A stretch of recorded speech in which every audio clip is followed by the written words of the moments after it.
자, 오늘 열왕기 상하 우리 함께 말씀 보겠습니다. 이 말씀 사실 우리가 벌써 한 달, 두 달 전이죠. 두 달 전까지 10월달, 11월달에 우리가 함께 살펴봤던 말씀인데 다시 한번 우리가 좀 돌아보기 원합니다. 자, 열왕기 말씀은요, 딱 어떤 표준화된 어떤 문학적인 어떤 방식이 있습니다. 그래서 그것을 따라서 이제 각 왕을 소개하는데요.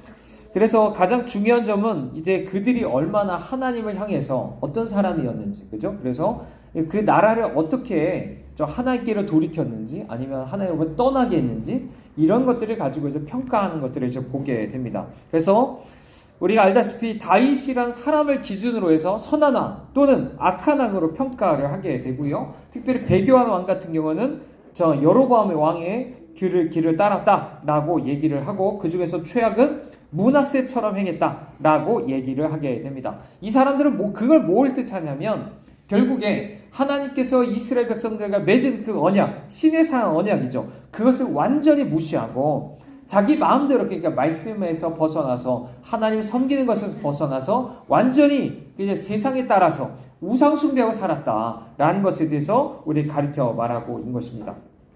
결국에 이런 죄악 때문에, 이런 것 때문에 결국 그의 백성을 완전 포로로 잡혀가시도록 주님께서 허락하실 수밖에 없었다라는 것들을 우리 열왕기 상하를 통해서 우리가 함께 살펴보게 됩니다. 하나님 오랫동안 참으셨죠. 이미 사사기서부터 사무엘까지만 봐도 우리는 이미 이들이 망할 만큼 이미 수없이 많은 어떤 일들이 있었다는 걸 봅니다. 우상숭배 안에서 이미 망할 만한 존재였다라는 것들을 봤죠. 근데 이미 지금은 어때요? 왕국 시대 때 가면 사실은 왕이 정말 선한 왕이면 감사하지만 악한 왕이라면 어떻죠? 악한 왕이라면 오히려 그 왕이 가지고 있는 그 권력으로 말미암아서 더 많은 사람들 타락하게 하는 것들이 봐요. 그죠? 선한 왕도 사실상 그 힘이 미치지 못하는 것들도 있습니다. 선한 왕이라고 해도 오히려 선하게 이끌려고 해도 오히려 그 자기의 힘의 권력을 가지고서도 사람들을 마땅히 그렇게 하나님께 돌아가게 하는 데 있어서 마땅히 그렇게 효과적이지 못했다라는 것들을 보게 돼요. 이해되시죠? 그러니까 왕이라고 하는 존재 자체가 그렇게 사람들을 오히려 타락하게 하면 타락하게 하지, 오히려 그들 돌이키게 하는 데 있어서 별 힘이 없는 사람들이에요. 그렇기 때문에 우리는 이 왕국을 통해서도 똑같이 이제 사사기와 사무엘상에서 봤던 것처럼 똑같은 역사가 반복되고, 오히려 그 긴 시간 동안 하나님 참으셨다가 이제 오히려 이들이 이제 포로로 잡혀가게 되는 것을 우리가 바라보게 만드는 것이죠. 자, 이 얘기를 우리 다시 한번 이렇게 적용해 볼 수 있을 것 같아요. 교회 안에서도 마찬가지입니다. 가정에서도 마찬가지고, 누군가가 왕이 되려고 하잖아요. 왕이 되려고 한다면 내가 그만큼 권력을 내가 잡으려고 하면 똑같은 거예요. 그 사람은 오히려 자기가 정말 조금이라도 누구나가 육신을 가지고 있지 않습니까? 그러면 그 사람을 통해서 오히려 교회가 더 타락하기 쉬워요. 기본적으로 이게 기본값입니다. 그나마 하나님 앞에 돌이키지 못하고, 돌이키는 것도 아무리 자기가 혼자 선하다 해도, 목사가 쉽게 말하면 이런 거, 목사나 장로가 혼자 선하고 경건하다 해서 정말 교회를 그렇게 이끌고 가고 싶다고 해서 교회가 다 이끌어가지 못해요. 백성들이 다 교인들이 안 따라와요. 그나마 타락시키지 않게 어느 정도 막는 정도만 되면 다행인 거예요. 그만큼 우리가 권력을 준다고 해서 그것이 정말 하나님 앞에서 대단히 무슨 이렇게 하나님 섬기는데 돌이키게 하는 데 있어서 대단 그 힘을 가지고 뭐 할 수 있는 것이 아니다라는 것들을 우리 기억을 해야 됩니다. 자, 이 열왕기는요, 나이가 많은 다윗이 이제 솔로몬한테 왕위를 물려주는 이야기로 시작되는 것들을 보게 됩니다. 그리고 나서 다윗은 솔로몬에게 하나의 명령을 지키라고 얘기를 합니다. 왜요? 우리가 계속 다윗의 언약 안에서도 이미 나왔던 것처럼 모세의 율법에 기록된 대로 이 명령을 지켜야만 어때요? 하나님이 다윗과 하신 언약을 그때 주님께서 확실히 이루어줄 것이다 라고 얘기하니까요. 그죠? 이미 우리 주일날 말씀드렸죠? 하나님 다윗 언약이라는 것이 은혜 언약 안에서 주님 이루실 거예요. 하지만 조건이 또 한편으로 있는 거예요. 그죠? 우리가 하나님 말씀대로 살아가야 되는 거예요. 그래야만 우리가 쉽게 말하면 하나님 나라에 그것을 내가 누리고 살 수 있는 거예요. 내가 명령 안 듣고 살면 쉽게 말하면 내가 하나님의 명령 안에서, 하나님의 말씀 안에서 통치 가운데 없는데 어떻게 하나님 나라가 내가 누려요? 이건 불가능한 얘기입니다. 있을 수 없는 얘기를 우리가 생각하는 거죠. 자, 율법을 지켜야 한다는 건 무엇이죠? 이것은 사실상 이스라엘 왕과 다른 나라의 왕을 구분짓는 것 중에 제일 중요한 겁니다. 그죠? 사실 이제 정말 아담을 하나님께서 만드실 때도 하나님께서 어떻게 왕과 같은 존재를 만드셨어요. 이미. 그죠? 하나님 예수 그리스도 안에서도 우리 다시 한번 그렇게 회복하기 원하세요. 하지만 다른 나라하고 다른 게 있어요. 다른 나라는 어떻죠? 쉽게 말하면 법이 왕이고 법이에요. 쉽게 말하면 왕이 자기 마음대로예요. 자기 주관대로 법을 만들기도 하고 법을 자기 마음대로 재판하기도 하고 이게 쉽게 말하면 독재자죠. 독재자의 모습이 흔히 많은 사람들의 모습, 왕들의 모습입니다. 그런데 이스라엘 왕의 주된 특징이 뭐냐면 하나님 앞에 딱 복종하는 사람이에요. 나는 하나님 아래에 있는 사람이다. 그렇기 때문에 하나의 법 아래 내가 모든 것이 통치받아야 된다라고 생각하는 사람인 거예요. 자, 이해되시죠? 그렇기 때문에 아무리 교회 안에서나 세상 안에서도 정말 그리스도인된 사람은 어떻게 해야 돼요? 정말로 겸손하게 하나님 앞에서 나는 그 통치를 받는 사람, 하나님의 말씀에 순종하는 사람이어야만 되는 거예요. 그렇지 않으면 그 사람이 이미 타락한 거고 그 왕권을 잃어버릴 수밖에 없습니다. 그게 우리가 이미 아담을 통해서도 살펴본 거고요. 우리가 하나님 앞에서 계속 그런 것들을 보게 되는 거죠. 그렇기 때문에 우리는 해야 될 건 그거예요. 내가 마음대로 내 욕심을 위해서 내 왕권을 지키기 위해서 그걸 위해서 법을 만들고 그것을 따라 재판하고 이럴 게 아니라 오히려 하나님의 법을 따라서 어떻게 하면 그걸 잘 지킬 수 있지. 오늘 우리에게 그것을 말 그대로 순종하는 게 필요한 거죠. 그죠? 법을 만들더라도 이 헌법을 어떻게 하면 십계명, 주의 말씀을 어떻게 잘 지킬 수 있을지를 그런 법을 만들어야 되는 거고 이 법을 십계명과 주의 말씀을 따라 재판을 해야 되는 게 맞는 거예요. 그게 본래 이 땅 안에 하나님 나라를 이루어가는 어떤 그런 원리입니다. 자, 그렇기 때문에 우리가 물론 우리 한 사람 한 사람이 정말 주님 앞에 그런 왕이 되어야 되고요. 자, 이 나라에서도 정말 위정자들을 위해서 기도할 때도 그런 것들을 위해서 기도하는 것이 너무나 중요합니다. 그렇기 때문에 항상 왕의 특징이 뭐죠? 율법책이 옆에 있어요. 옆에 있고 늘 율법책을 따라서 통치하는 게 필요한 겁니다. 그렇죠? 그러니까 교회 안에서도 사실상 이것이 중요해요. 교회 안에서도. 제가 이번 주에도 말씀드렸었죠. 하지만 자, 이것이 너무 말씀 안에 통치 아래 있지 않은 상태에서 목사도 똑같이 권력을 남용하다 보니까 때로 교인들이 이상하게 독재라고 생각을 하고 이제는 민주적인 어떤 교회를 원하는 거예요. 근데 둘 다 그건 세상 방식인 거예요. 독재나 민주나 세상이지 교회는 그런 곳이 아니에요. 오직 주의 말씀 안에 하나님 나라의 통치가 이루어지는 것입니다. 그죠? 그러면 목사부터 먼저 말씀 안에 있고 그 목사가 말씀을 가르치고 설교하면서 교회를 실제 그렇게 하나님 나라를 이뤄가는 데 있어서 거기에 통치가 이루어져 가는 것이 마땅한 어떤 정치다라고 말할 수가 있는 거죠. 또한 다윗은 솔로몬한테 지혜의 사람이 되라고 말합니다. 여기서도 우리가 지혜가 조금 잘 생각해 봐야 되는 것은 우리가 이미 함께 살펴봤던 것처럼 이 지혜라는 건 단순히 순수한 어떤 하나님의 지혜가 아니었다는 것을 우리가 조금 생각해 볼 필요가 있어요. 그래서 우리가 이 솔로몬처럼 우리가 지혜를 달라고 얘기하지만 사실 그것도 주의할 필요가 있다는 걸 생각해 봐야 돼요. 왜냐하면 생각해 보십시오. 이 다윗이 지혜에 대해서 얘기하면서 한 말은 이런 거였어요. 뭐냐면 국가가 앞으로 정치적으로 너가 왕이 되었을 때 위험할 만한 두 사람을 너가 알아서 잘 처치해라. 이런 거. 아니면 너한테 충성한 사람한테 은총을 베풀어라. 그렇게 해야만 이 정치적으로 네가 안정적으로 될 수 있다. 이런 지혜였어요. 이런 지혜. 그죠? 게다가 이런 지혜를 가지고 또 뭘 합니까? 이런 지혜를 가지고서요. 앞서 얘기한 정략 결혼을 합니다. 주변국에 있는 사람들과 동맹을 맺죠. 그죠? 그래서 정략 결혼을 합니다. 물론 이거는 자, 우리가 알다시피 아까 얘기한 것처럼 어떻죠? 하나님의 율법에서 벗어난 얘기인 거예요. 율법에서 벗어난 거예요. 그러면 이 지혜는 하나님 경외하지 않는 데서 온 지혜인 거죠. 그죠? 하나님의 지혜가 아닌 거예요. 그냥 사람의 지혜인 거예요. 그죠? 게다가 이렇게 무역을 맺죠. 그렇게 해서 말 그대로 여러 가지 국가가 안정을 누립니다. 평화를 누리고 금도 많이 쌓아둡니다. 근데 금도 많이 쌓아두지 말라고 하나님 했거든요. 근데 그 지혜를 가지고 계속 하나님 하지 말라는 걸 계속하는 거예요. 그 지혜를 가지고. 그 지혜는 그럼 우리가 받아야 될 지혜가 아닌 거예요. 오히려 그 지혜는 오히려 이 사람으로 하여금 뭐하게 한 겁니까? 타락하게 하는 거예요. 그래서 그 솔로몬의 지혜, 물론 지혜 대명사인 건 맞아요. 하지만 오히려 그 지혜를 가지고 어떻게 한 겁니까? 자기의 권력을 많이 취한 거고요. 그죠? 자기의 어떤 성적인 어떤 많은 아내와 첩을 누리게 된 거고 지혜로 금을 누린 거예요. 이해되시죠? 그렇기 때문에 이 지혜가 결코 그렇게 바람직한 게 아니었다라고 말할 수 있어요.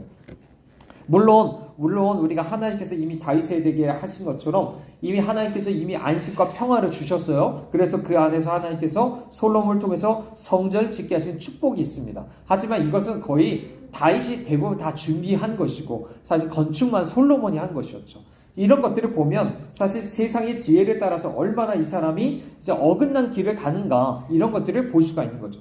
그렇기 때문에 다시 한번 어제 말씀하고 연결해서 생각해 보면 우리가 세상의 지혜를 가지고 들어오시면 안 됩니다.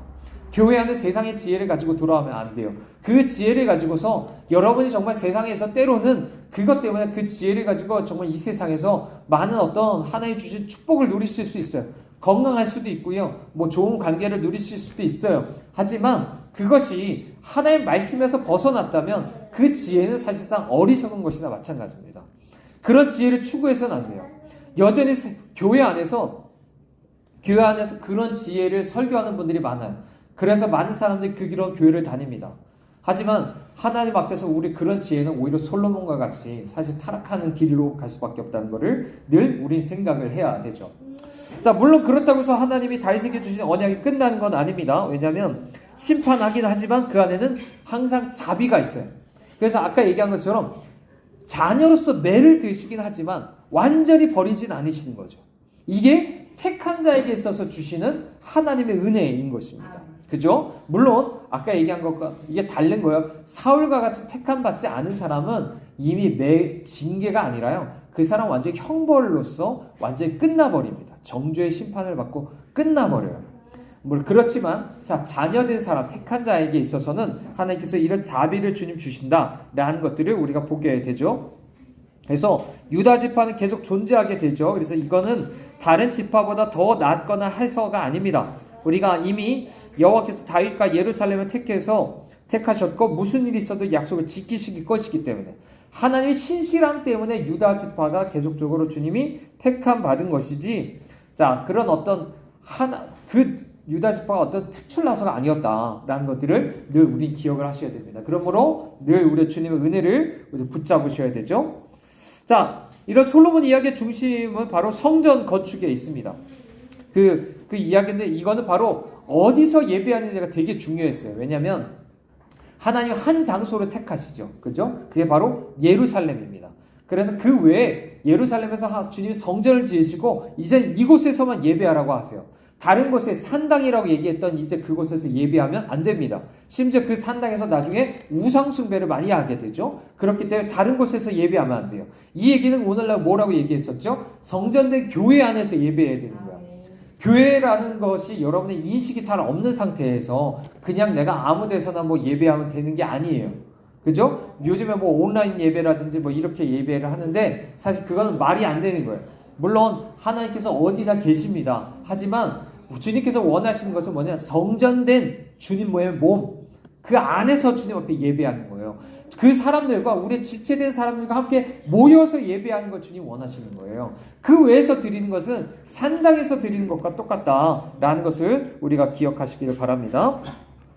열왕기나 이렇게 하나님의 임재의 상징이었던 성막이 이젠 성전으로 대체되는 것에 대해서 우리에게 보여주고 있습니다. 그래서 이제 성막이나 성전 둘 다가 어떤 곳이죠? 이미 시내산에서부터 그것을 계시할 때부터 그 의미 자체는 동일하죠.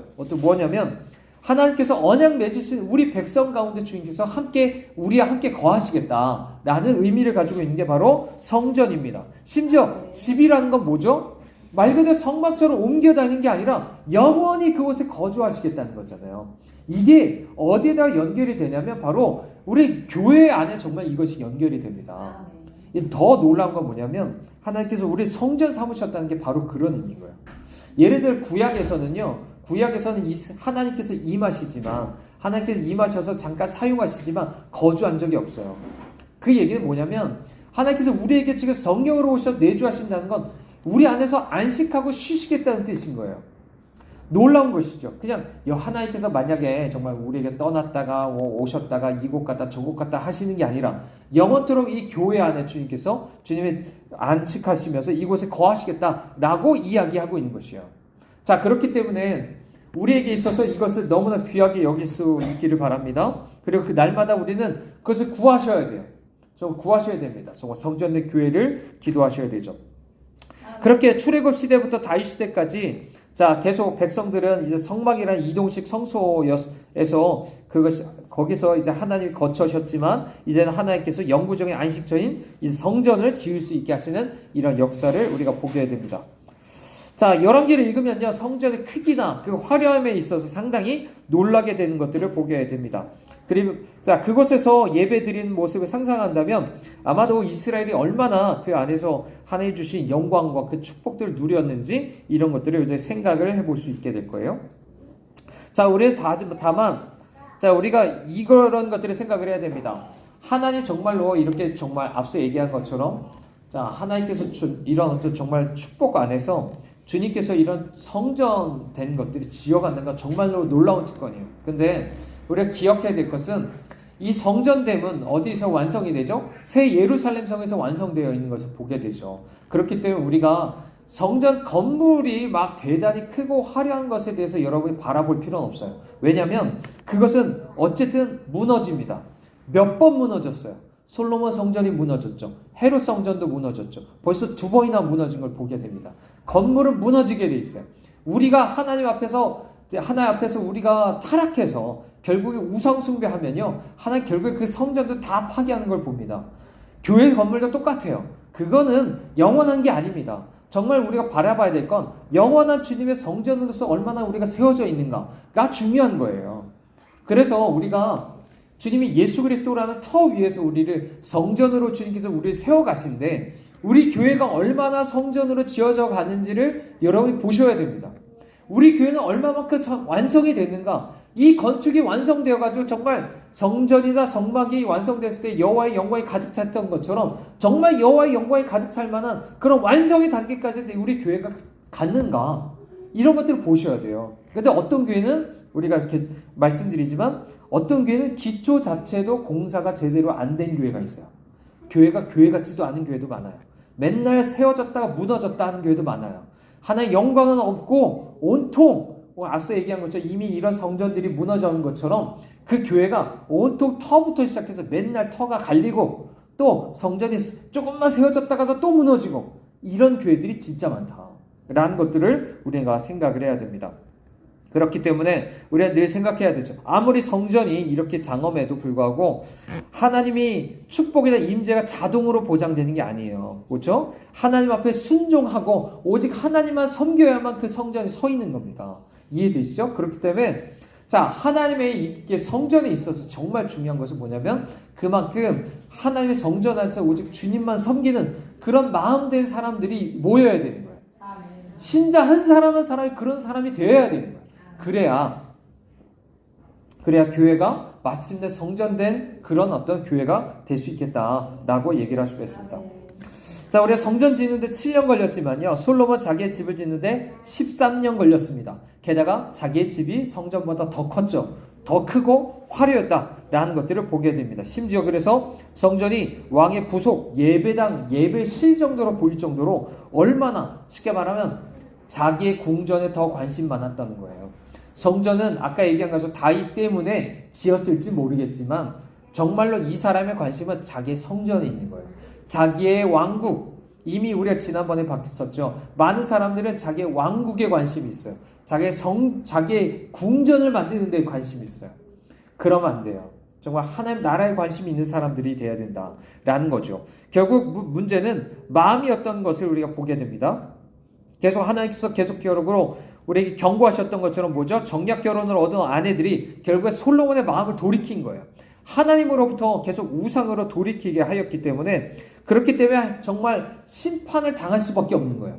그래서 이미 솔로몬 때부터 시작해서 주님이 말씀하시죠. 이미 이 나라를 분열되게 만들 것이다 라고 이야기하고 있는 것입니다.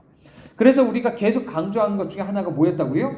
우리가 정말 하나님만 섬기는 데 있어서 우리가 오늘도 우리 새벽에 출애굽 말씀드렸지만 거기서 정말로 내가 구원받았다는 건 뭡니까? 내가 전에 우상 숭배하던 모든 것으로부터 내가 자유롭게 되어서 거기로부터 도망치는 거예요. 내가 이미 죽어서 거기에 자유케 되었다고 하는 게 진짜 구원입니다. 그거 없이 날마다 내가 우상숭배라고부터 아직도 떠나지도 않았으면서 그것이 내가 구원받았다고 내가 천국 갈 거라고 말하는 건 다 거짓말이야. 그리고 그런 사람들이 교회라고 와서 모여가지고 맨날 사실상 하나님이 계시지도 않으면서 종교를 만들 뿐이다 라는 것들을 우리가 볼 수가 있는 것입니다. 그러므로 솔로몬이 이렇게 결국에 하신 이방신들을 쫓을 때 결국에 하나님의 경고대로 그렇게 분열되게 되는 것들을 보게 되고요. 결국에 또 새롭게 북이스라엘의 여로보암 왕이 섰을 때 그 사람은 오히려 배도의 길을 열어놓음으로 말미암아 북이스라엘이 정말 처음부터 끝까지 아주 악한 왕들만 나오게 되는 것들을 우리가 보게 되죠. 자, 그 사람도 마찬가지였죠. 거의 사울 왕이랑 비슷하게 자기의 어떤 왕권과 왕국을 위해서 심지어 종교를 만들어낸 것부터 시작하지 않습니까? 여러 가지 어떻게 적그리스도적으로 여러 가지 자기 마음대로 바꾼 거예요. 예배하는 장소도 바꾸고 어떤 절기의 시기도 바꾸고 자기 마음대로 바꿨던 것들을 보게 됩니다. 그 안에서 결국에 타락했다라는 것들을 보게 되죠. 그렇기 때문에 여러분은 어느 정도 철저한 것들이 필요해요. 하나님의 말씀에 대해서 타협하고 내 마음대로 바꾸려고 하는 것들, 이런 것에서 신앙생활을 한다. 이런 사람은 아마도 앞으로 정말 장기적인 관점에서 보면 그런 사람 반드시 우상숭배하게 돼 있다라는 것들을 우리 보셔야 됩니다. 자, 이렇게 해서 이스라엘 왕과 유다 왕들은 백성은 점점 더 하나님에게서 멀어지게 하는 것들을 계속 보게 됩니다. 그렇기 때문에 하나님께서 보내는 사람들이 있는데 바로 선지자예요. 선지자. 그렇죠? 그래서 하나님께서 이런 사람들에게 주인 말씀을 보내셔서 그 말씀이 또한 그들을 듣게 하시고 그런 모든 것이 반드시 성취가 된다는 것을 우리에게 말씀해 주고 있습니다. 자, 여기 대표적인 선지자가 바로 엘리야랑 엘리사입니다. 당시 이스라엘 아합 왕은요, 자, 솔로몬처럼 주변 국가들과 똑같이 동맹을 맺고 그렇게 어떤 자기의 왕국을 확장하려고 하는 생각들을 갖고 있었습니다. 자, 그래가지고 어떻게 되죠? 이세벨하고 결혼을 하죠. 그 얘기는 뭐냐면 더 나아가서 단순히 자기 개인적인 정략 결혼을 하고 내 혼자서 마음이 돌이켜진 것 이상으로 나라 전체가 아예 어때요? 국교로서 바알 종교를 이제 숭배하게 되는 그런 상황이 되었다라고 얘기를 하게 됩니다. 그러면 무슨 의미인 거예요? 이제 하나님 섬기는 게 불법인 거예요. 하나님 섬기면 죽어야 되는 거예요. 순교하고 박해당해야 되는 그런 상황까지 됐다라고 얘기를 할 수가 있는 것입니다. 우리가 이미 바알과 아세라는 이미 사사기 때부터 시작해서 많은 이미 가나안 땅에 이미 있었던 것입니다. 그죠? 하지만 이제는 어때요? 아까 얘기한 것처럼 왕이라는 권력을 가지고서 이게 오히려 국교를 만들어버리는 거예요. 사람들에게 그것을 눌러버리는 거예요. 강제할 수 있는 거예요. 믿어라. 안 믿으면 넌 죽는다. 라고 하면서 이런 모습들이 펼쳐지고 있는 겁니다.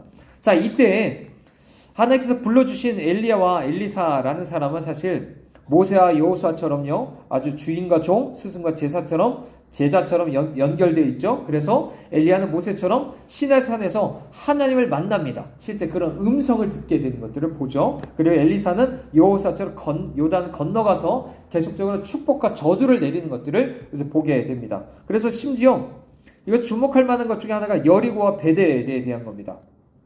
자, 이 둘이 서로 연결되어 있고요. 구원과 심판을 우리에게 보여주는데 이 얘기는 장소가 중요한 게 아니라 하나님의 말씀 앞에 어떻게 태도를 보여주느냐가 얼마나 다른 결과를 가져오느냐를 우리에게 말해주고 있습니다. 그리고 그 말씀을 전하는 사람에 대한 태도, 그죠? 말씀과 그 말씀을 전하는 사람에 대한 태도, 이것이 상당히 중요하다라는 걸 보여주고 있습니다. 자, 여리고 성은 우리가 알다시피 사실은 이미 여호수아가 저주를 한 곳이었습니다. 그죠? 그래서 아합 왕 때도 이미 베델 사람 히엘이 다시 건축하려고 할 때도 맏아들과 막내 아들이 잃어버렸었던 그런 곳이기도 합니다. 자, 그런데 여리고 주민 사람들이 엘리사를 존중하는 마음으로 대하니까요, 자격 없는 복을 받게 됩니다. 그런 것들을 보게 돼요. 그래서 하나님의 은혜로운 말씀이 이제 여리고서의 샘을 고치죠. 나쁜 물밖에 안 나왔던 그 샘이 이제 생명수가 흘러넘치게 만들어요. 마치 전에 말할 쓴물을 단물로 바꾸게 했던 것처럼 하나님께서 정말 그 축복을 저주로 바꾸셨어요. 뭐 때문에요? 원래 저주받았던 곳입니다. 근데 뭐 때문에 그랬다고요? 하나님의 하나님의 말씀 앞에 순종한 태도 가지니까 이런 저주가 축복으로 바뀌었다라고 얘기를 하는 거예요. 자, 반대의 예도 있어요. 베델입니다. 베델은 우리가 야곱의 이야기에서 하나님의 집이라는 의미를 가지고 있다는 걸 잘 알고 있어요. 그렇죠? 그만큼 아브라함조차도 먼저 제단을 쌓은 곳이기도 해요. 되게 중요한 곳이잖아요. 그렇지만 자, 이곳이 사실 여로보암이 금송아지를 세운 이후부터는 우상숭배의 집이 됩니다. 이해되시죠? 하나님의 집이 아니라 우상의 집이 된 거예요. 자, 그런 상태에서 그곳에서는 그렇기 때문에 어떻게 되냐면 앞으로 여기에 사는 사람들은 하나님의 말씀과 하나님의 말씀을 전하는 사람들을 아주 무시해버립니다. 그로 인해서 거기에 어떤 사람들이 나올까요? 그렇기 때문에 그런 자손이 똑같이 등장하는 거예요. 자손들도 똑같이 합니다. 쉽게 하면 그 자식들이 똑같이 한다고요. 그걸 보고 배우는 거예요. 똑같이 보고 배워서 하나님과 하나님의 말씀에 대해서 무시하고 놀리고 이런 태도를 보이는 거죠. 그러니까 베델의 아이들이 엘리사한테 대머리에 올라가라라고 얘기를 한 것입니다. 자, 그렇기 때문에 이런 것들 때문에 어떻게 됩니까? 하나님께서 짐승을 보내가지고 그 자녀를 움키게 하신 것들을 이제 보게 되죠. 자, 이렇게 함으로 말미암아 심판하시는 걸 보게 되는 거예요. 본래 베델은 축복받은 정말 하나님의 집이었는데 저주를 받았어요. 어떻게 해요? 하나님과 하나님의 말씀과 하나님의 말씀을 전하는 사람에 대해서 순종하지 않고 무시하고 조롱하니까 하나님께 저주하신다라고 얘기를 하고 있는 거죠. 자, 그러면 우리는 정말로 무엇을 우리가 두렵게 생각해야 되는지를 다시 한번 봐야 되는 거예요. 우리 지금 약간 바알과 아세라를 통해서 실제 이것들이 국교가 되고 사실 왕이나 이런 사람들이 그걸 믿으라고 강제하지만 실제적으로 우리에게 축복과 저주를 가져다 주는 건 누구냐? 하나님이시다. 그분 앞에 내가 진짜 오늘 경외하는 마음속에서 오늘 주님의 말씀과 그 말씀을 전하는 분에 대해서 내가 어떤 태도를 갖고 있냐에 따라서 하나님께서 오늘 우리에게 그런 축복을 내리실 수도 있고 저주를 내릴 수도 있다는 거죠. 그러므로 오늘 다시 한번 우리의 마음을 새롭게 해서 주님을 경외하는 마음들이 우리 안에 있어야 될 줄 믿습니다. 자, 이렇게 하면서 점점 더 이제 북이스라엘 왕국은요, 오랜 동안 쇠퇴하다가 결국에 아수르에 의해서 망하게 되는 것들을 이제 보게 됩니다.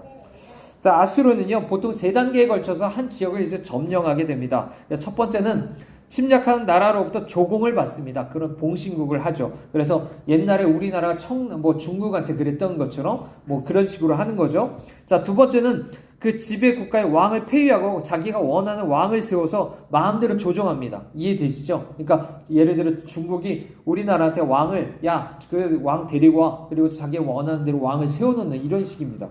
자, 세 번째로는 피정복민들을 타지로 이주시키는 거예요. 그러니까 우리나라 사람들을 다른 어떤 나라로 이주시켜버리는 거죠. 이런 식으로 연해주 이런 데를 이주시키는 이런 식으로 얘기를 하는 것이다 라고 말할 수가 있어요.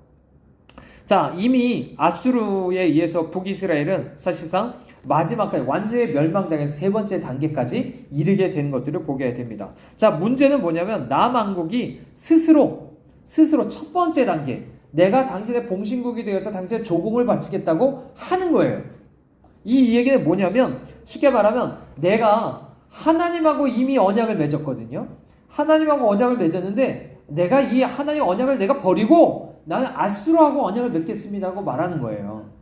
아무리 이 아수르 아무리 힘이 세다고 해도 이 아수르한테 지금 붙어가지고 내가 당신에게 잘 보일 테니까 나를 지금 공격하지 말아 주십시오. 나를 보호해 주십시오 라고 얘기를 하고 있는 거예요. 하나님이 아니라 아수르를 의지하는 거예요. 그죠? 자, 그래서 우리는 이런 겁니다. 예를 들어 아수르조차도 뭐예요? 하나님 심판한 도구였잖아요. 심판한 도구잖아요.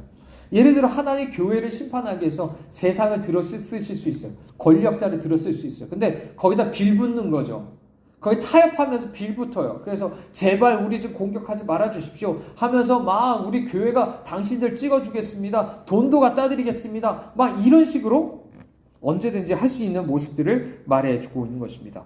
하지만 더 나가서 이렇게 되면 어떻게 되냐면 자연스럽게 유다가 어떻게 되는 거죠? 아까 얘기한 거죠. 결국엔 정복당하는 나라가 되게 마련인 거예요. 스스로가 그렇게 자기네 나라를 갖다 바치는 꼴처럼 되는 것이다 라고 말할 수가 있는 겁니다. 사실 남왕국 자체는요, 이제 북이스라엘에 비해서는 지속적인 어떤 배교를 하거나 그러진 않았습니다.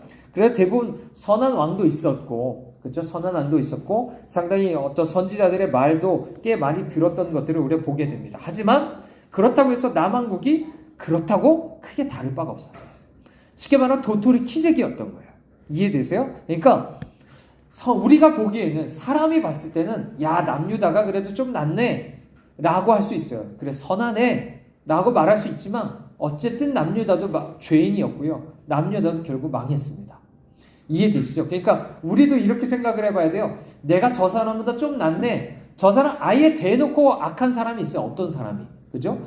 교회 다니는데도 어떤 사람 아주 대놓고 악한 사람이 있어요. 하나님 말씀 완전히 무시하고 완전히 우상숭배적으로 사는 사람이 있어요. 정말 그 사람은 아예 일찍부터 그 사람 심판받게 돼 있습니다. 자, 그런데 어떤 사람 되게 종교적으로 잘 꾸려져 있어요.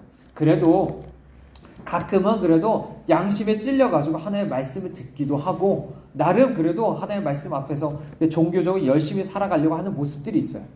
자, 그런데 그렇지만 그렇다고 온전히 그 사람을 돌이켜진 적이 없는 사람, 여전히 죄인인 사람이 있는 거예요. 자, 그렇기 때문에 우리는 봐야 됩니다. 우리 스스로에 대해서 생각해 봐야 돼요. 우리 누군가를 비교할 필요가 없어요. 누군가를 비교해서 내가 쟤보다 나아 라고 말할 수 있는 건 그냥 바리새인과 같은 모습인 거예요. 오히려 정말 우리 하나님의 눈으로 우리 자신을 바라봐야 됩니다. 내가 아무리 저 사람들보다 좀 낫다 해도 나도 하나님과 똑같이 망할 사람이다. 내가 아무리 유다와 같이 그런다 할지라도 그런 입장이다라는 것들을 우리 생각을 해야 됩니다. 자, 마지막 단계쯤 와서 물론 선한 왕이 등장을 합니다. 그래서 히스기야나 요시야 같은 사람들이 정말 종교개혁을 하죠. 그래서 오직 하나님께로 돌아가자. 오직 하나님만 섬기자. 우상 버리고 정말 하나님의 말씀대로 살자라고 하고 있는 것들을 이제 보게 되죠. 그래서 하지만 그때 마침 아수르의 사네립이 이제 쳐들어오게 되는 것들을 보게 되고요. 아까 우리 읽었었던 말씀 안에서 랍사게라는 사람이 와가지고 대표를 하죠. 랍사게라는 사람이 사네립을 대표로 하고 선지자 이사야가 여호와를 대표해서 등장을 해서 함께 대화하는 장면을 우리가 함께 아까 살펴봤습니다. 자, 그때 랍사게는 계속 뭐라고 얘기하냐면 하나님이 그 백성을 보호할 능력과 의지가 없다고 얘기를 합니다. 얼마나 아까 우리 스스로가 봉신국이 되려고 했었던 그런 마음이랑 똑같아요. 얼마나 세상 자체가 우리에게 먼저 그렇게 또 거짓말을 하는 거예요. 너는 나를 의지해야 돼. 야, 이 세상에서 진짜 힘 있는 건 나야. 하나님이 어디 있다고 그래. 그러면서 세상의 권력이나 이런 사람들이 정말 무신론적인 사람들인 거죠. 하나님 무시하면서 오히려 자기 자신이 신인 것처럼 정말 자기를 들어쓰고 있는 하나님에 대해서 모르고서 자기 자신이 마치 신인 것처럼 자기 자신을 섬기라고 얘기하는 사람들이 있어요. 정말 하나의 어떻게 보면 뱀의 목소리와 같은 것들이 계속 들려지고 있는 것들을 보게 되죠. 하지만 히스기야는 그 앞에 굴복하지 않습니다. 그리고 모든 편지를 요 앞에 펼쳐놓고서 믿음으로 반응하는 것들을 보게 되죠. 그리고 하나님께서 마침내 응답하셔서 이 랍사게가 정말 자기가 섬기던 신의 신전에서 죽임당하는 것들을 보게 됩니다. 그러므로 아무리 이 세상에 있는 사람이요, 아무리 강해 보여도 그 사람이고요, 마침내 언젠가 죽기 마련입니다. 하나님의 손 안에 그 사람의 운명이 주어져 있어요. 하나님 원하시면 그 사람 오늘 밤에라도 죽을 수 있어야 그러면 정말 두려워야 될 분이 누구냐. 정말 우리부터가 그것을 기억해야 될 줄 믿습니다. 하지만 히스기야와 이런 요시야 같은 선한 왕들조차도 하나님의 백성에게 임하는 이런 진노를 완전히 막아설 수가 없었습니다. 정말 그 백성들 전체가 정말 끊임없이 이미 그 타락을 향해서 정말 끊임없이 달려가고 있었고 그 땅이 너무나도 더럽혀졌었고 그들의 멸망은 어떻게 보면 필연적이었다라는 것들을 우리에게 보여주고 있습니다. 그래서 모든 것이 끝난 것 같은 유배가 시작되는 이런 모습들을 우리에게 보여주고 있는 것이죠. 자, 그러면 우리가 마무리 지으면서 사실 열왕기는 우리가 하나님에 대한 책이었다는 것을 우리는 기억을 해야 됩니다. 정말 자연만이 아니라 역사, 이 모든 것을 주관하는 분이시고 그렇기 때문에 그분만이 우리에게 경배받으시기에 합당한 분이다라는 것을 생각하실 수 있길 바랍니다. 그리고 그분은 우상을 섬기는 식으로 대하면 안 돼요. 하나님은 하나님답게 주님을 대해야 됩니다. 특히 말씀 안에서, 그죠? 말씀 안에서 그렇게 해야 돼요. 그렇기 때문에 신령과 진정이라는 안에서 예배해야 된다는 의미도 바로 그런 뜻도 포함된다라고 말할 수가 있겠죠. 하나님은 반드시 우상 숭배하는 것에 대해서 주님이 심판하십니다. 하지만 그렇기 때문에 악행을 하면 누구든지 빅을 맞이할 수밖에 없어요. 그렇지만 그런 죄와 벌의 관계가 상당히 우리가 보기에는 상당히 복잡해 보이는 것들이 있다라는 것들을 보게 되죠. 그래서 죄가 얼마나 큰지, 또 그래서 벌이 가해지는 빈도라든지 강도, 이런 사이에서 정확하게 어떻게 되는지 그런 관계가 우리가 좀 찾기가 어려운 부분이 있다는 것을 압니다. 하나님은 분명 자비롭고 은혜로우신 분이기도 해요. 그래서 가끔은 심판이 뭔가 연기되어 가는 것 같이 보이는 것도 있지만, 하지만 그가 죄가 쌓여서 어느 정도 그것이 정말 한계치에 이르게 되면 반드시 주님께서는 그 심판하시게 되는 모습을 다시 한번 우리는 보게 됩니다. 자, 그러므로 이 안에는 또한 다윗에게 주신 언약이 있다는 것도 우리는 기억을 해야 됩니다. 이 한편으로는 왕가에 대한 언약이 정말 무조건적인 부분도 있지만 또한 조건적인 부분도 있었다라는 것들을 우리는 생각을 해야 되죠. 그렇기 때문에 우리는 다시 한번 생각해야 됩니다. 이 나라가 이렇게 망했을 때, 이제 북이스라엘도 망했고 남유다도 망했어요. 그러면 우리는 이렇게 물어보게 된 거죠. 이게 끝인가? 라는 질문을 할 수 있어요. 근데 그 질문은 마치 제자들이 십자가에서 예수님께서 돌아가실 때도 똑같이 질문했을 법한 질문이었다라고 믿습니다. 그렇기 때문에 여기에 있는 열왕기라는 것을 어떤 사람은 그렇기 때문에 구약 성경의 엠마오로 가는 길이라고 말을 해요. 이런 사람들이 똑같이 예수 그리스도가 죽으시고 엠마오로 가는 사람들이 서로 얘기했던 것처럼 지금 이 나라가 다 망하고 나서 자기네 나라를 지금 돌아보고 있는 어떤 모습이나 마찬가지다라고 할 수가 있습니다. 하지만 우리에게 희망이 있습니다. 그죠? 예수 그리스도께서 부활하시고요. 말씀대로 부활하시고 이스라엘도 마침내 하나님 예수 그리스도 안에서 마침내 다시 한번 회복될 것. 그게 바로 예수기엘 37장에 나오는 말씀이라고 말할 수 있죠. 특별히 여호야긴 왕이 여전히 살아서 바벨론의 왕의 어떤 호의를 누리고 있는 것들을 보면서 정말 우리가 다시 한번 그 소망을 바라보게 만드는 것들이 있다라고 말할 수가 있습니다. 자, 이렇게 열왕기는 사무엘서와 여러 가지 대조가 이루어집니다.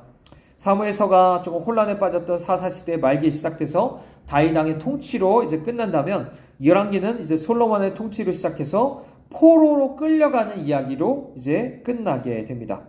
그래서 우리는 여기서 몇 가지를 우리가 함께 살펴봤습니다. 자, 우리가 이런 것들을 우리 기억하시면서 우리가 함께